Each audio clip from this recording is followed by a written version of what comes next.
Novi Demon Slayer film je sranje. Odličan. I dobro mi ga došli, znači krećemo, idemo ka Nišu da se gleda Demon Slayer film. Tu smo sa dva burazera. Dakle, na put smo krenuli ja, Ilija, odnosno onaj kamerman Brkica i drugar, dečko koji ne gleda anime u principu i nije uopšte u toj priči, a ime nećemo da mu pominjemo iz legalnih razloga. Ilija, kakve su ti prognoze za Demon Slayer? Nikakve. Što? Ne znam, mnogo očekujem, vidjet ćemo. Cilj je bio da stignemo do šefove kuće, nađemo se sa njim i pokupimo Bogdana, to je još jedan burazer koji je veliki fan Demon Slayera, vidjet ćete ga kasnije u klipu, i svi zajedno krenemo na film. Međutim, kako to uvek biva kad sam ja u pitanju, naišli smo na mnogo velike poteškoće. Evo naše Dike, evo našeg Dragana. Dakle, ljudi, na autoputu smo, isključujemo se za Niš.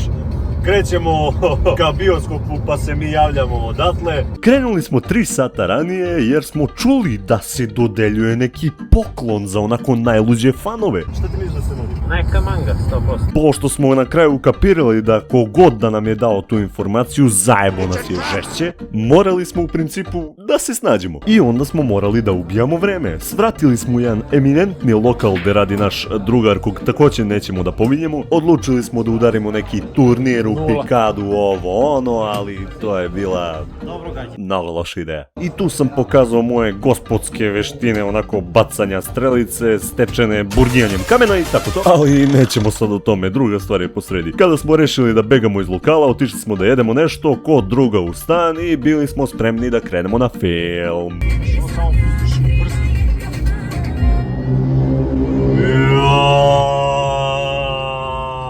Stigli smo u Niš, ljudi, i krećemo polagačke. E sad počinje dramaturgija. Kamerman mi je retard. Pokijavi se. Krenuli smo ka kolima, idemo po šefa i to je to. Pokupili smo šefa našeg dragog i idemo na premijeru jer i on voli Demon Slayer iako je pogledao samo 3 anime u životu, tako šef? Nije 3, 10. Od toga je 6 u stvari part Jojo, znači 6 partova Jojo. Kao ja. Pošto nismo mogli da se parkiramo ovamo zato što 500 ljudi čeka da gleda Demon Slayer film, mi smo okrenuli se i parkirali se na Disov parking da bi došli do ovamo i sad ćemo da vidimo ako možemo neki intervju da dobijemo, da sam neku malo obučena, vrate, u Nezuko, gde to da ne propustim, mora to vidim šta kaže ona. Znači ušli smo da gledamo film Demon Slayer, vidimo masa ljudi ide ovde, Ilija je, Bogdan su tamo, probat ćemo da se proguramo malo da vidimo, masa je tu, tako da bit će ludo. Uspeli smo da stignemo na vreme i film je mogao da počne. Stigli smo, sad čekamo red za salu, 1, 2, 3, 4, 5, ne znamo koju smo salu, to Bog zna, pa ćemo da vidimo. I utisci su bili neverovatni.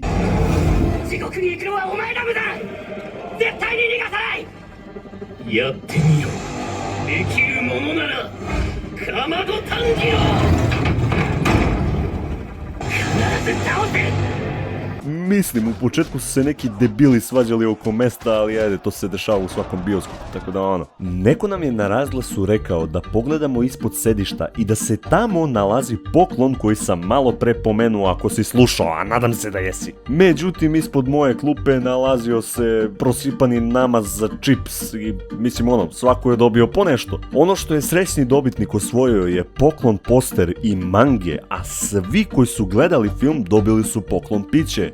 Kisela voda sa bresku. Tako da dodatno nismo izvisili u suštini. U toku filma bio sam očaran sjajnom animacijom koju sam i očekivao od animea kao što je Demon Slayer. A sada je vreme da se pokenjamo po animeu. Demon Slayer je anime koji je od samog početka privukao pažnju celog sveta. Svojom vizualnom lepotom, a jedinstvenom i moćnom pričom o gubitku porodice i borbi protiv zla. Znači suština.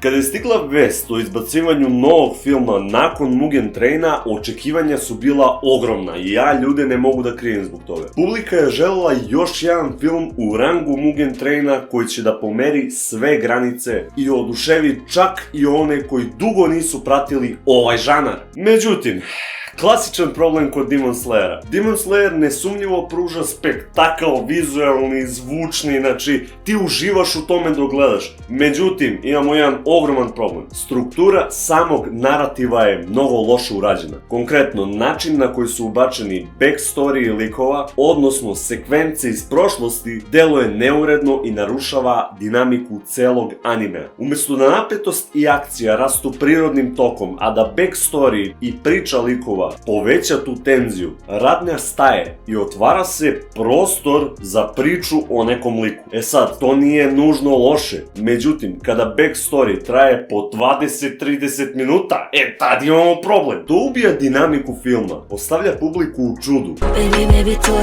Jel gledamo ono epsku borbu do smrti ili gledamo epizodu neku backstory nekog lika kao što je u Naruto neki filler? Čist primjer ovoga je Akazin backstory koji je trajao 45 minuta ravno. Ali ajde da udarimo paralelu sa Mugen Trainom. Kada se setimo Mugen Traina, tamo vidimo da je emocija organski povezana sa akcijom i pričom. Priča o unutrašnjim strahovima Rengokua, samih heroja, Tanjira i svih ostalih bile su usko povezane sa akcijom, sa borbom i one nisu ubijale doživljaj u filmu, već naprotiv, pojačavale su. E sad, da ne grešim dušu, ne može se osporiti da su te prošlosti emotivne i ponekad veoma dirljive. Likovi dobijaju novu dimenziju, publika se bolje poveže sa njima, ali način na koji je to sve urađeno više podsjeća na seriju nego na film. Gledaoci su tokom filma, na što sam posebno obratio pažnju, gubili interesovanje u pojedinim scenama, zato što su neke scene trajale previše dugo i ponavljale su se. Čist primjer ovoga je moj šef, on brat moj, mi smo ga poveli, ali on nije znao ni šta gleda, ni gde gleda, ni koga gleda i onda bilo mu je zanimljivo, ali u nekom trenutku stane odavde,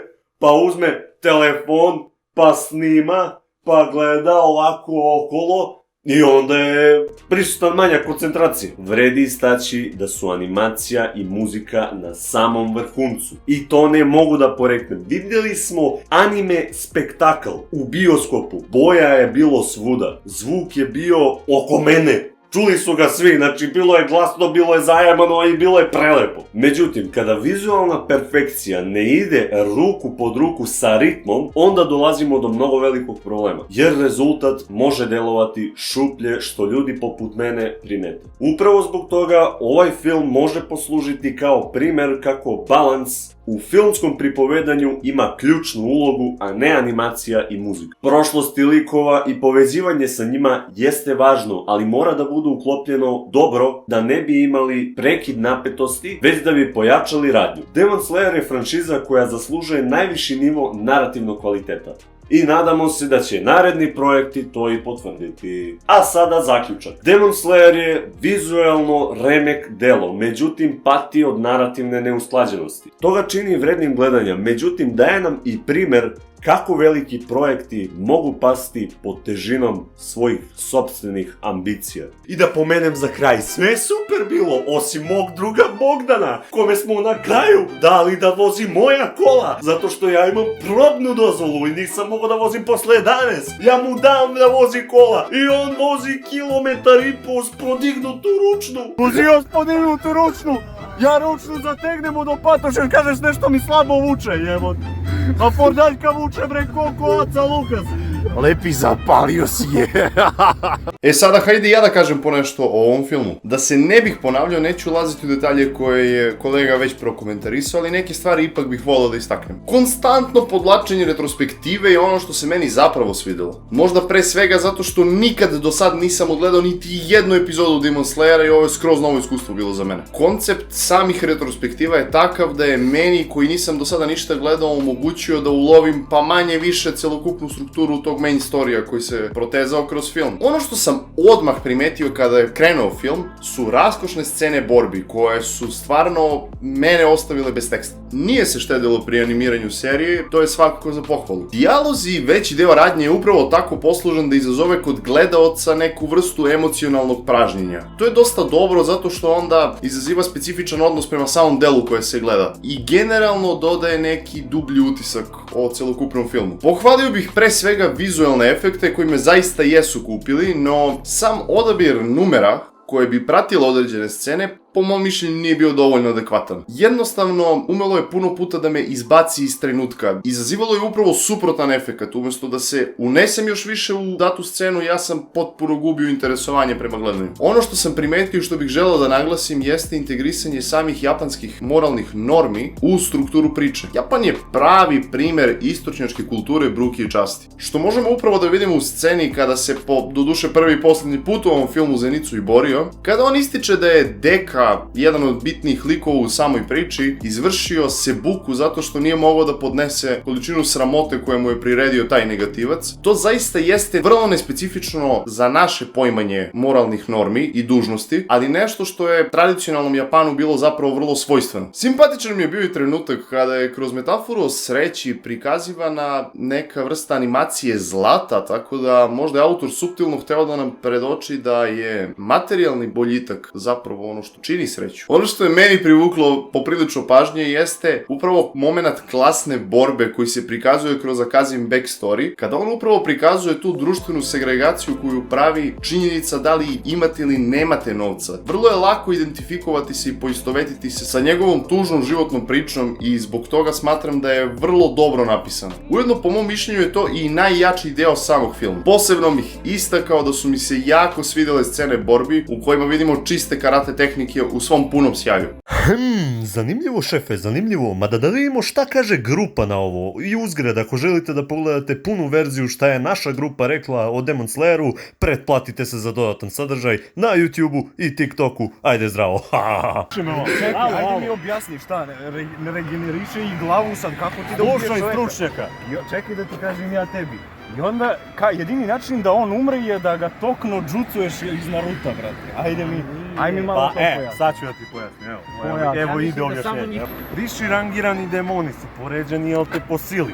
I ti imaš, evo, šesti ovo kog je Zenicu čaknuo. On je, brate, bio sisa. I on kad ga odcepio, brate, to je to. A Akaza može, Akaza, Doma i Kokushibo, to su njih trojica, imaju moć sličnu Muzanu.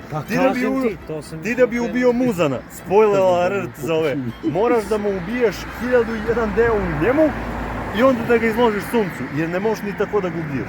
Tu sad ne možeš sunce da ga ubije, a on traži, razumeš, tu neku formulu da može da normalno Ti funkcioniš. kad ideš na bauštelu, slušaj ti mene, znači,